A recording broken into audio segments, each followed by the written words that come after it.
Welcome everyone to the informational webinar. It's the first one of 2 webinar sessions that we are holding on the innovation grants. And I wanted to start us off by just talking briefly about the organization behind the innovation grants, Climate Change AI.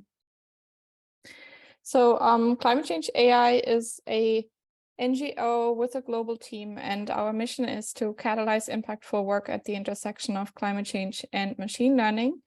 And we've formulated these 4 goals. So our first goal is to build a community of diverse stakeholders. We also want to guide impactful work through educational resources and programs. And then third, we want to fill gaps in essential infrastructure, such as through funding, which is, for example, why you're here, through tools and data sets that we provide. And the 4th goal is to advance also the discourse in the space and advise relevant players. And you can find all about the organization on our website, Climate Change AI, and you can follow us also, for example, through Twitter or LinkedIn. And then I wanted to quickly talk about some of the activities that we do to fulfill our mission. So we have written a foundational report on how you can use machine learning and AI to address climate change in climate science, adaptation, and mitigation. And we provide also summaries on our website of this report and tutorials linked to this space. We also have a resource wiki where we point to data sets and additional resources. So we provide a lot of resources on the space online. Then we organize regular events. For example, we've organized many workshops at large AI conferences. We just had one at NeurIPS, and we have an upcoming one at ICLAIR in May in Kigali in Rwanda. We also are gearing up for the 2nd round of our summer school, the upcoming summer. And yeah, you stay tuned for the more information on the summer school. Then we are all here for the innovation grants. So funding programs is part of what we are doing. We have a global focus on OECD countries, and we are fostering impactful projects at this intersection. Then we have a lot of resources around building a community and regularly updating. So for example, we have an online community platform. We have a newsletter that you can see here, where we also provide links to jobs, for example, funding opportunities, news in the space. And then we have a blog on our website as well that has bite-sized opinions and research pieces, different kinds of takes on the space. And then we have a monthly webinar that is always dedicated to a particular work in part of this intersection. So different kinds of topics like oceans, climate science, and big tech. We have really very different kinds of topics that are being addressed here.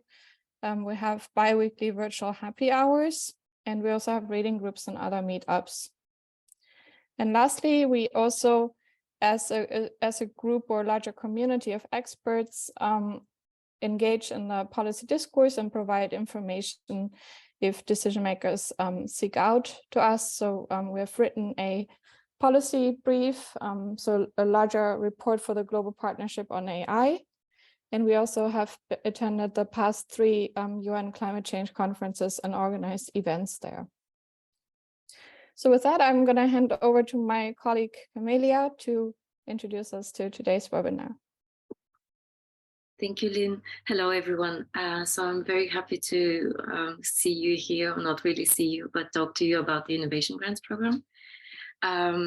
So let us first start by the disclaimer that whatever we say here in this webinar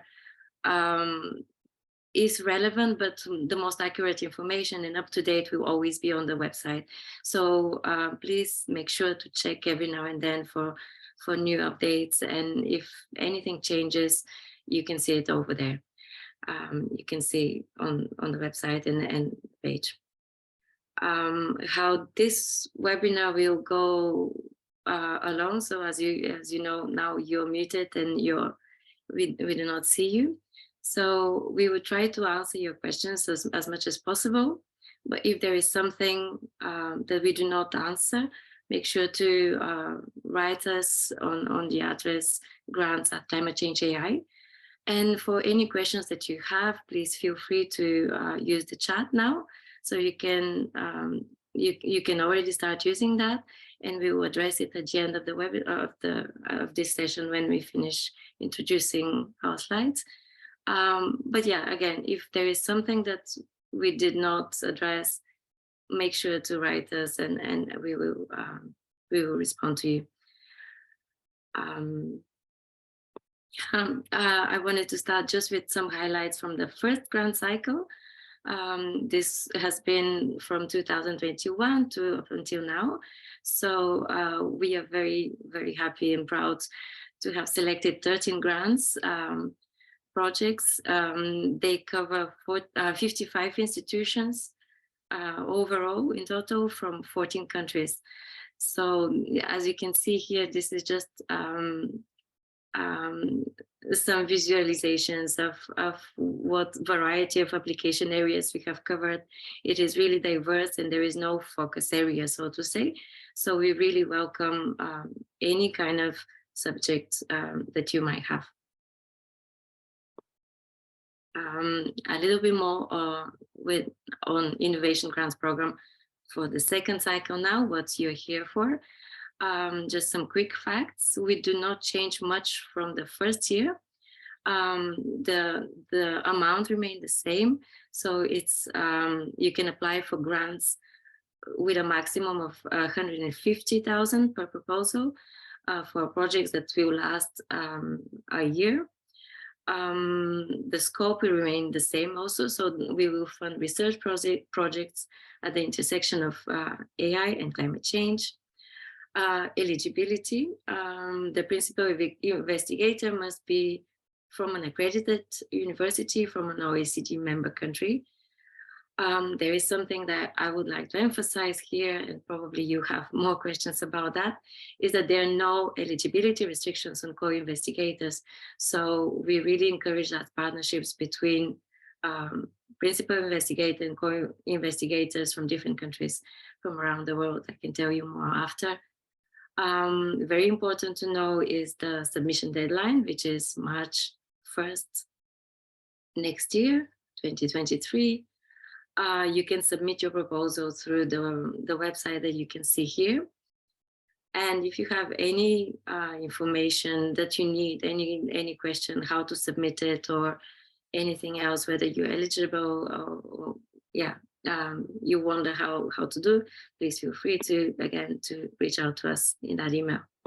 We are very grateful to our sponsors for this year Innovation Grants Program. It will be supported by Quadrature Climate Foundation and DeepMind, and our fiscal sponsor, Future Earth International. A little bit more on eligibility. So the principal investigator, like I said, must be able to hold grants under the name of an accredited university from an OECD member country. So you can see the OECD member countries listed below.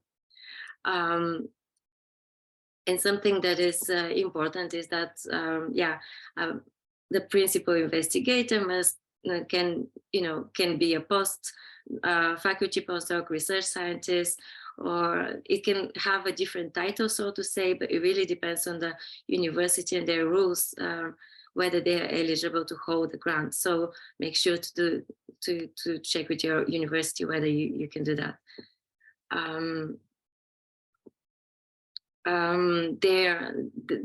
We have received various questions about industry research labs and national labs. So unfortunately, they are not eligible. As lead institutions, it has to be an accredited university. Like I said, there are no restrictions on co-investigators. They can be outside of OECD, or they can be non-academic. They can be anything from ONGs, NGOs, sorry, and companies or various institutions.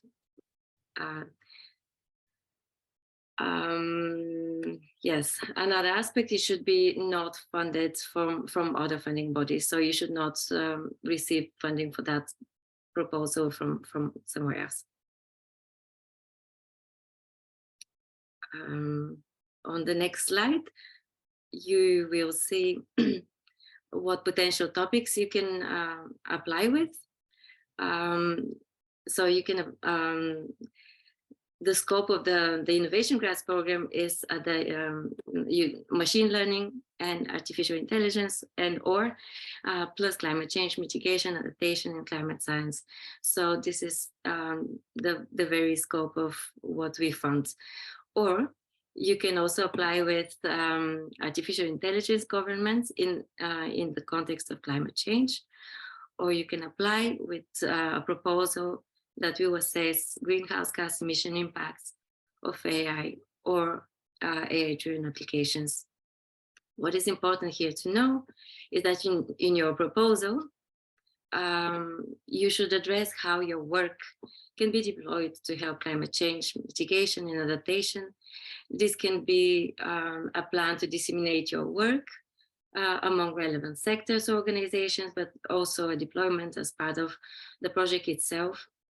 Another thing to consider is that proposals should explicitly discuss ethical considerations of their work, of applying AI. So this includes discussions of relevant stakeholders and equity considerations, as well as the scope of potential negative social or environmental impact of proposed solutions. For more information, you can check the NeurIPS ethic guidelines that we also consider for this. With this, I will hand it out to my colleague, Priya, for adding more information on the Innovation Grants Program this year.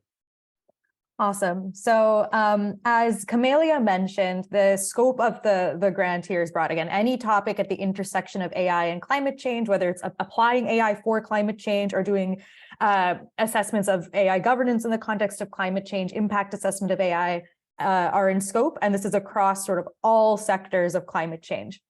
That said, this year, certain projects can request additional support from a DeepMind research engineer, and specifically proposals that are focused on using AI and machine learning to address climate change mitigation in the electric power sector can request this kind of support. So those applicants who are interested in taking advantage of this option can indicate their interest in the CMT submission form. But again, the overall scope of the grant is not limited to climate change mitigation in the electric power sector. We really are considering proposals across different sectors, across mitigation, adaptation, climate science, governance. But this specific request basically is scoped to projects about climate change mitigation in the electric power sector. So across all projects, in addition to conducting research, each project must propose a new data set. And the idea is that this data set should go on to catalyze additional work in climate change and machine learning. There are potentially some exceptions for projects that are more about, for example, discussing AI governance in the context of climate change. And so you can see more about that on our website. But in general, projects should propose a new data set that others can then build on. The data set should be compliant with the FAIR data principle. So that means findable, accessible, interoperable, and reusable. And when we say that, the project must propose a new data set or create a new data set, we mean creation very broadly. So this might just include taking existing data that's already been collected, but annotating it with labels. It could be completely collecting new data. It could be just stitching together data from multiple sources, creating a new simulator that's well grounded in reality for reinforcement learning workflows. This also counts as a data set, or open sourcing existing data that was formerly private. So there are lots of different things that creation of a data set can mean, but the general idea is that the resultant data set should be publicly available and useful to furthering work in this area. And all IP, the data set and the research that's done under this grant, as well as things like trained models, detailed descriptions of architectures, basically any IP that's produced as a result of this grant must be made publicly available under an open license so that the community as a whole can benefit from this. So in terms of the timeline of the overall grant, so the proposal submission deadline, probably the most important date, is on March 1st of 2023. Ahead of that, we also have one more informational webinar, exactly a month, almost exactly a month from today, in case you have any residual questions. The sort of upfront presentation portion will remain the same between the two webinars, but the idea is that you may have different questions that may arise at different parts of the process. So that next webinar is January 19th. And of course, you can always email us questions. After the proposals are submitted on March 1st, they will go through a single blind review process, and all teams will be notified of results by May 15th. The award start date is several months later on August 15th to enable the signing of contracts and the transfer of funds between those dates. And the project should last a year. So the award start date, August 15th, 2023, end date, August 15th, 2024. So in terms of evaluating the projects, there are several kind of required criteria that each project should hit, as well as other criteria that are considered favorably, but are not strictly requirements. So in terms of required criteria, the project should be relevant to climate change, so climate change mitigation, adaptation, climate science, or governance in the context of climate change. It should also be relevant to AI and machine learning. So it somehow should incorporate something about AI and machine learning. That said, the method proposed on the AI and machine learning side does not need to be particularly innovative or cutting edge. It should be well scoped and sound and appropriate for the climate change problem that it's being employed for. It's also not the case that AI and machine learning have to be the sole focus of the project. There can be multiple tools or approaches that are employed within the project, but AI and machine learning should be somewhere in there. And negative results are also welcomed. So for example, if you propose AI or machine learning and also several other methods that you're comparing against it that are not from AI and machine learning, you will not be penalized for coming up with a result that says the AI method was not appropriate. So it's just that the project, the pursuit of the project should somehow have AI relevance. But again, we consider this a bit broadly, yeah, so more details there also on the website. In addition, we consider the quality and the impact of the proposed data set, the pathway to impact for the actual project. So whether during the scope of the project or shortly afterwards, how would it actually get deployed on the ground and have an impact on climate change? As Camelia mentioned, ethics, and we have some ethics guidelines that are linked as an example on the website, though they're not necessarily exhaustive. Whether the project is feasible, and whether the team is, in some sense, the correct team in terms of expertise to actually execute on the project. We will also consider favorably if a project identifies and incorporates deployment partners, so people who would then actually go on to implement the project on the ground within the project itself. And we will also look favorably on projects that are from traditionally underfunded areas of work. We will tend to try to prioritize those kinds of projects, as well as projects that explicitly incorporate equity-related components. And so, because this is a question we've gotten in the past, when we say equity here, we don't mean equity in the sense of sort of an equity stake in a company. We mean equity in the sense of diversity, equity, and inclusion. Projects that really take this concept of diversity, equity, and inclusion to heart and actually have that as a fundamental consideration within the project that they are proposing.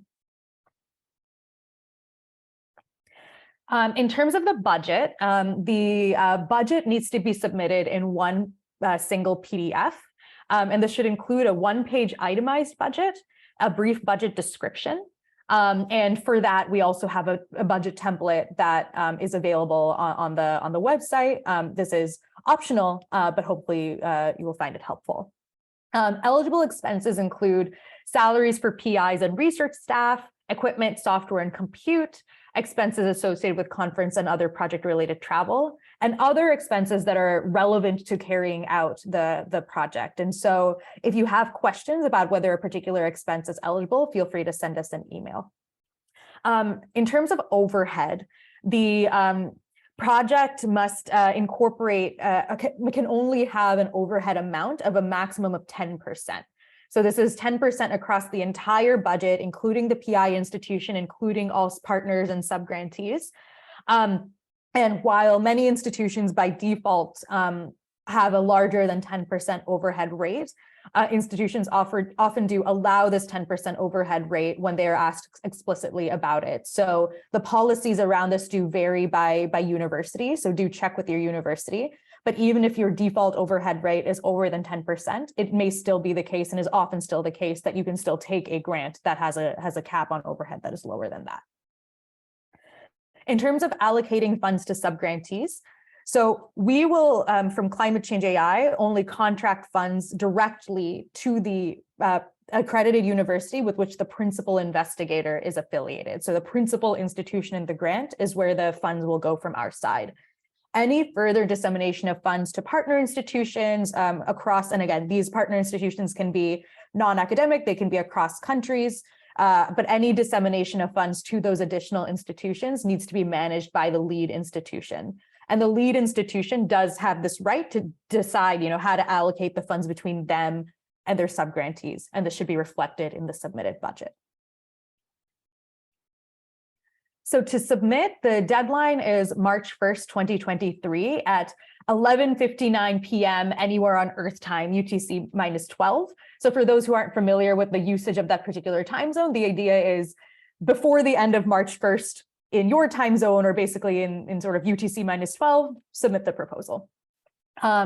The applications are via the CMT website, which is linked on the slide. We will not accept any proposals that are emailed to us, so please do submit it through the CMT proposal. And in the CMT website, rather, and for the CMT website, you'll need to prepare a couple of items. So basic information about the PI and the team, upload your project description, which is 12 pages, single PDF, the exact headers are listed on the website, but basically every proposal should use the same order and headers to sort of separate the subsections to make it easier to review. The budget and budget justification should come in a single PDF, and the CVs of key personnel should also come in a single PDF. And just this is a screenshot of what the CMT portal looks like. So you'll be asked to kind of, type in your title, abstract, a bunch of other information about things like subject areas to help us better route your proposal to the correct reviewers, in addition to uploading your documents. So with that, would love to open it up for questions. Again, to just preserve the privacy and anonymity of those who are in this webinar and who may be applying for the grant. We will be taking all questions via chat, and we'll read them out loud before answering them. So please feel free to drop your questions in the Zoom chat, or also contact us at grants@climatechange.ai.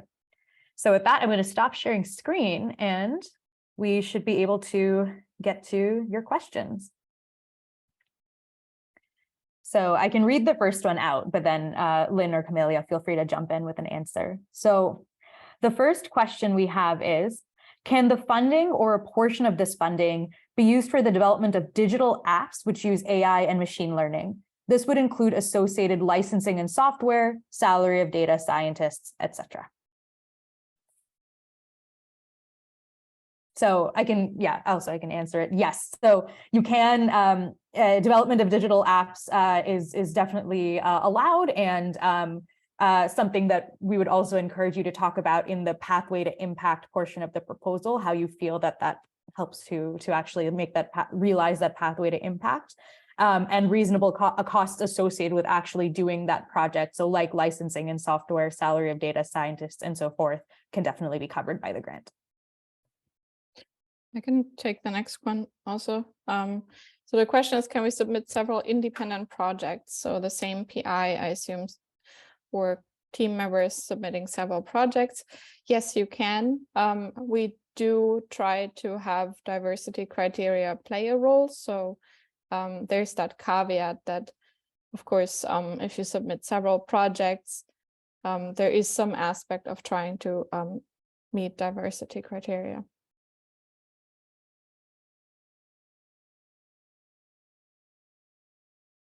Right. I can take the next one. So the next question is, I was wondering if the person is at a national lab. So for example, DOE Argonne National Lab, but they have an affiliation with a university like University of Chicago or Northwestern University as well. Can they serve as a PI or not? So that's a great question. If the person is allowed to hold grants at the university they are affiliated with, so in this example, University of Chicago or Northwestern, then they can serve as the PI, but the funds will be transferred to the university. So this is the restriction is that basically we can only transfer funds to accredited universities in OECD countries. And so any further distribution of the funds to a national lab or to any other partner would need to be managed by the university to which the grant was given. So yes, but the funding will only go to the university affiliation, not the national lab affiliation. So I see a question that was sent to me in private message, so I'll actually go ahead and read it. So the question is, will you consider or recommend smaller projects that do not need the max budget? The answer is yes, we will consider projects that do not need the maximum budget. We are not looking at amount of funding proposed as an explicit criteria, in the sense that a project that if you submitted the same project twice with different budgets, we wouldn't necessarily assess one proposal higher than the other in terms of its quality just because of the budget. So we won't consider the budget that way. At the same time, we have a certain amount of funding we can give out. And so your budget may end up affecting how that sort of plays out, as we figure out how many projects we can fund. But yeah, so if what we recommend is propose the budget that you actually need to carry out the project that you're proposing. We will consider, that doesn't have to be the max 150K, but feel free to use the full 150K in your budget.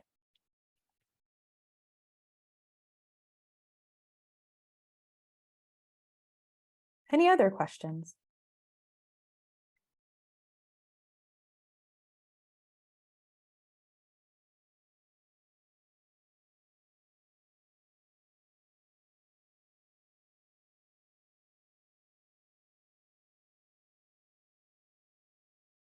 And I unfortunately cannot see if somebody's typing. So.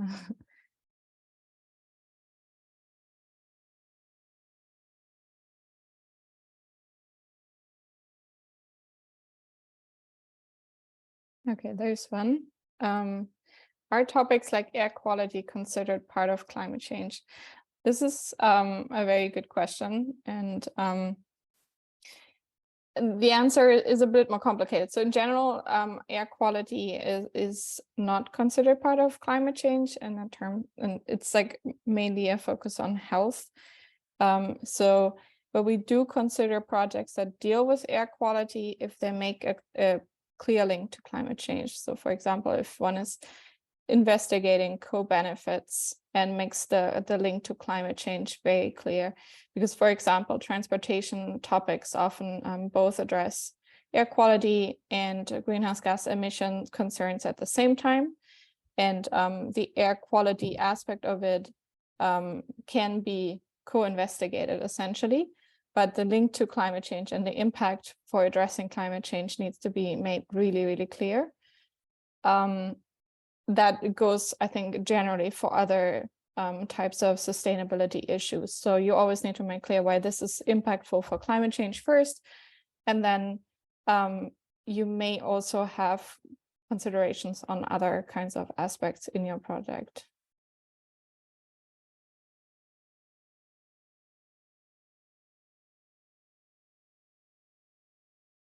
Okay, I see a next question. Can we still apply if not planning to release a new data set? So you're just planning to release new code on existing data sets. So the answer to that is no. You do need to put out a new data set as part of the project, unless you are in this category of studying AI governance in the context of climate change, for example. But if you're proposing a project that is employing AI and machine learning to address climate change mitigation, adaptation, or climate science, so if you're doing a sort of actually implementing an AI or machine learning workflow, you also would need to put out a data set. And again, our definition of what it means to release a new data set is quite broad. It can be annotation, it can be stitching together data sets, it can be kind of creating a simulator or making an existing simulator more realistic. There are lots of things that we kind of allow as part of that, but you do need to do some work on the data portion. It can't just be implementing workflows on top of existing data.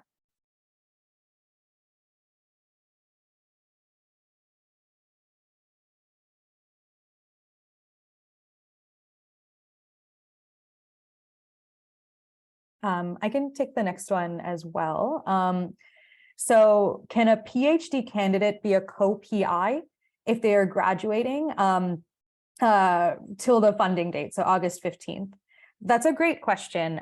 So the idea is that on the grant start date, so when we transfer the funds, it would need to be to an institution that this PI is at and is eligible to hold funds at.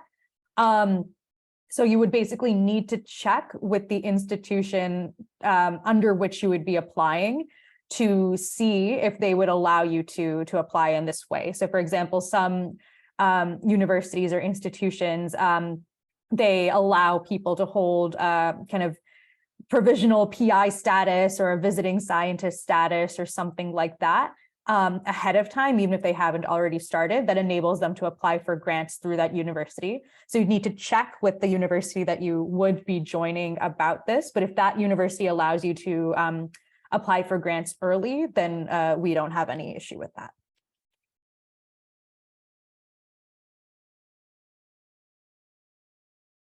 So there's the question, in case of an awarded project, can the start date be postponed or is it fixed? So we are looking to have the project start and finish within a time frame. So postponing them for long is not ideal. But something like a couple of months, I think, is within range. But please correct me if I'm wrong, Camelia or Priya. Yeah, no, that's right. So now what we have as a timeline is August 15 as a start date of most of the projects. So we are willing to negotiate a little bit on that. It's not entirely fixed, but yeah, perhaps not really half a year will be really stretching the limits of that. So yeah, let us know. The next question is the profile of the PI, for example, previous publications, a factor going into the decision? So we are looking at whether the PI is kind of has the correct expertise to put the project forward. That said, we realize that for different PIs at different stages of their careers or who have pursued careers in different ways, that not the same metrics always make the most sense to evaluate that expertise. So we will be looking at the profile of the PI and the team overall to see, do they have the correct expertise, both in terms of kind of academic and publication expertise, but also like lived expertise and lived experiences depending on the project to actually make the project go forward.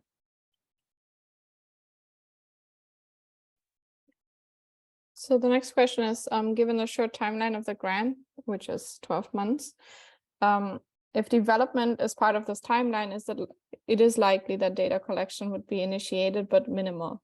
In this case, what would constitute sharing of the data set?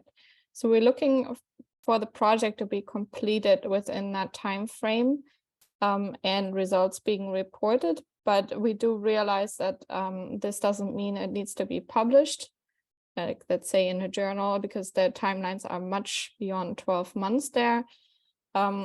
If this is a project that would require 2 years of data collection, let's say, a preliminary data set may actually be considered as well at the end of the grant, if the data collection just runs on without funding essentially beyond the 12 months, that could be an option. Yeah, and just to kind of read out one of the sentences on the website. So by the end of the year-long grant, there should be a well-defined plan for the release of the data, with the data released no later than 1 year after the completion of the grant. So you still might have a 3-year data set. It's okay if the data set keeps growing, but something that is final-ish should exist by a year after the end of the grant. I'll address another question. So the question is, can there be no cost extension on the grant if the fund is not used up by the end of the project period? So in theory, yes, there can be a no cost extension, but of course, like we mentioned here, there is a clear timeline and duration of the project. So what we consider normal is within the duration of 1 year. So we expect you to have the deliverables finished by that. If, especially now, we have been dealing with COVID and a lot of other issues. So we do not exclude that it happens, some extension, but of course that should be more of an exception of the rule rather than the rule itself. So next question, is there a problem if the PI of a proposal changes universities after the application? There's not a problem with that, but we would only be able to assess the grant if the new university is also eligible under our criteria, so an accredited university in an OECD member country. And we would need to make sure that at the kind of contracting stage that the contract is written with the correct university. We do allow things like if for some reason the new university is not eligible, but maybe a co-PI on the original proposal was at an eligible university and you want to make them the PI and we can transfer the funds to them. We're willing to consider kind of shifts in institutions and personnel that make sense, but ultimately we will only be able to transfer funding to OECD accredited universities in OECD member countries. So that particular rule will stay hard and fast for now. So then there's a question if the aim of the project is using AI to understand the climate change risk and not adaptation and mitigation is a part of the scope of this grant. So actually climate risks are related to adaptation and also sometimes to mitigation. So they're definitely part of this grant. So next question is there a list of OEC accredited universities somewhere? So just to disentangle two parts of this. So the OECD does not accredit universities, as far as I know anyway. But the kind of two stipulations are the university must be in an OECD member country. And we do have a list of those countries, which I can also re-pull up in just a moment. But that's also on the website. But in terms of accredited universities, the meaning of what it means to be an accredited university does tend to change from country to country. So we don't have a full list of all of the accredited universities in all OECD member countries. So if you have any doubts about whether your university falls under the definition, please feel free to email us and we can let you know.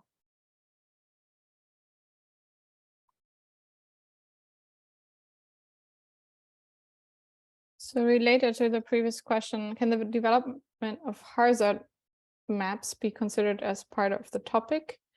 Yes, if they have to do with climate change, absolutely.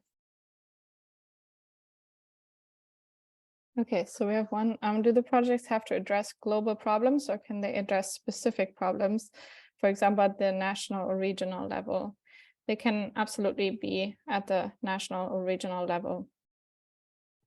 And to get a sense of this, you can also find a list of grantees from last year in the Climate Change AI blog.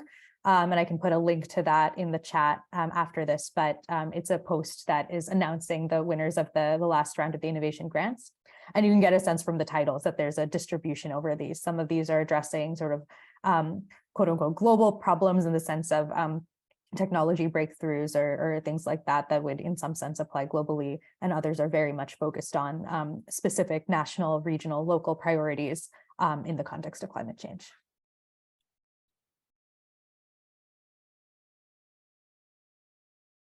The next question is, will the development of new AI and machine learning techniques be considered a strength of the proposal?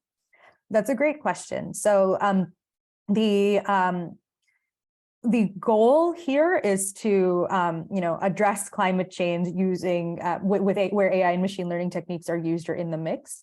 So we will kind of consider it through that lens. Is there kind of a reason within the context of this grant that developing new AI and machine learning techniques is helping to address the problem? Are there limitations of past techniques that are causing this problem to not be able to be addressed by these existing techniques? So sort of the development of new techniques in and of themselves will not be considered a strength, in the sense that if a simpler method works, we would be very excited to see that simpler method used as well. But to the extent that the development of new techniques contributes to the efficacy and impact of the overall proposal or the overall direction, or enables this proposal to have an impact on climate change or on climate action, then we will consider it as a strength. So I hope that answers the question. Basically, it's about the goal of the project, not necessarily the technique development itself, but the technique development, if necessary for the goal of the project, will be viewed favorably in that context. So I had another thought on the maps, generating maps. So the data set should have some aspect of catalyzing more work. So if you think about your proposals, try to have a component of why creating this data set, or the method to create the data set has some aspect of catalyzing new research in this area.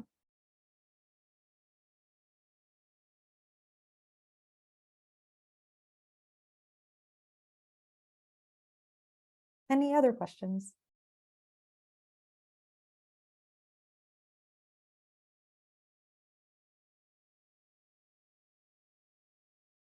So somebody asks, at the end of the webinar, could you give us the presentation?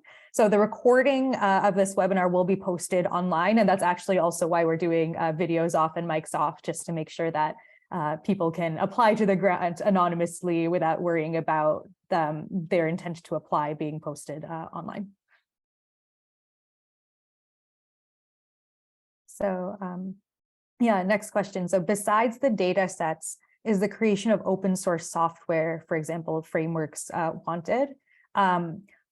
We definitely encourage kind of the creation of things that would catalyze further work in climate change and machine learning. So this is definitely something that we would be excited about, and that you, if you are thinking about it, are encouraged to include in your proposal.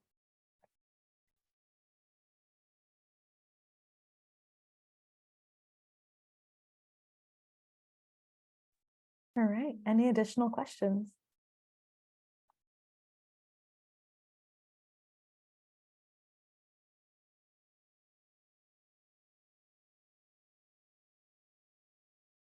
We have a number of FAQs also on the website that we update regularly if more questions come in. And just to remind you again, the email, you can ask anything, anytime, grants@climatechange.ai.